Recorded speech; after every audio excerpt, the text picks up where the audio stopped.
সম্মানিত দর্শক ও শ্রোতা, আসসালামু আলাইকুম।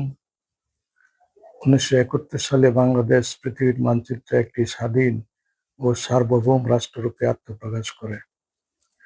স্বাধীনতার স্থপতি বঙ্গবন্ধু শেখ মুজিবুর রহমান বাংলাদেশকে সুইজারল্যান্ডের মতো একটি আধুনিক উন্নত রাষ্ট্ররূপে গড়ে তোলার সংকল্প ঘোষণা করেন। তার এই ঘোষণা আজও স্বপ্নই রয়ে গেছে।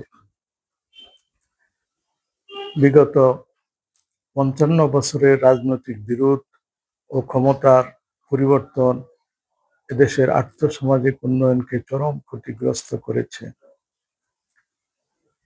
2007 সালে রাজনৈতিক দল ও জোটগুলোর বিরোধ, হিংসা, হানাহানি চরম পর্যায়ে পৌঁছে এবং দেশে জরুরি অবস্থা ঘোষণা করা হয়।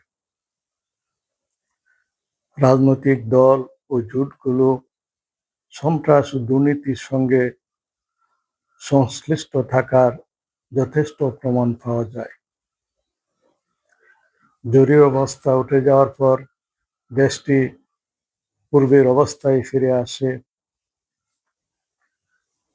দারিদ্র্য, সন্ত্রাস ও দুর্নীতি দেশের সর্বত্রই ছড়িয়ে পড়ে।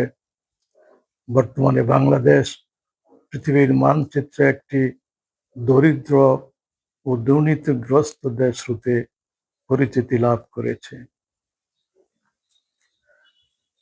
বাংলাদেশের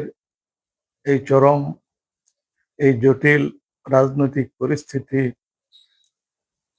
মোকাবেলা করা, দারিদ্র্য বিমোচন এবং অর্থনৈতিক উন্নয়নে নকশে সুলাইমানি বা কসমিক থেরাপি বিশেষ ভূমিকা রাখতে পারে।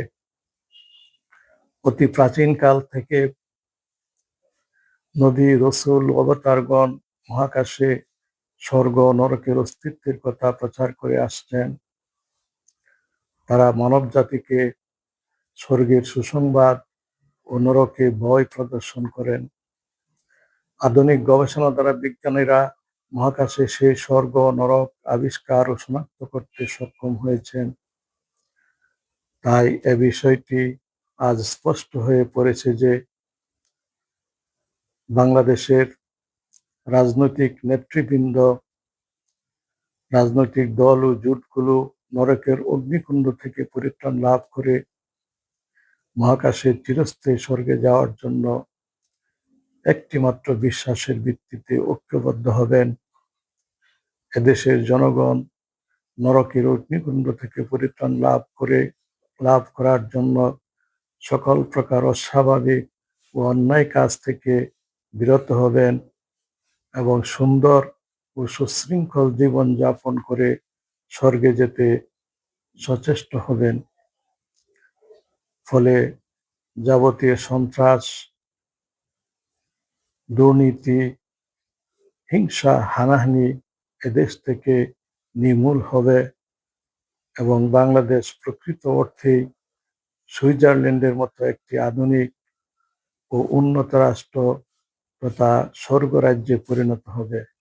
আসসালামু আলাইকুম ওয়া রাহমাতুল্লাহ।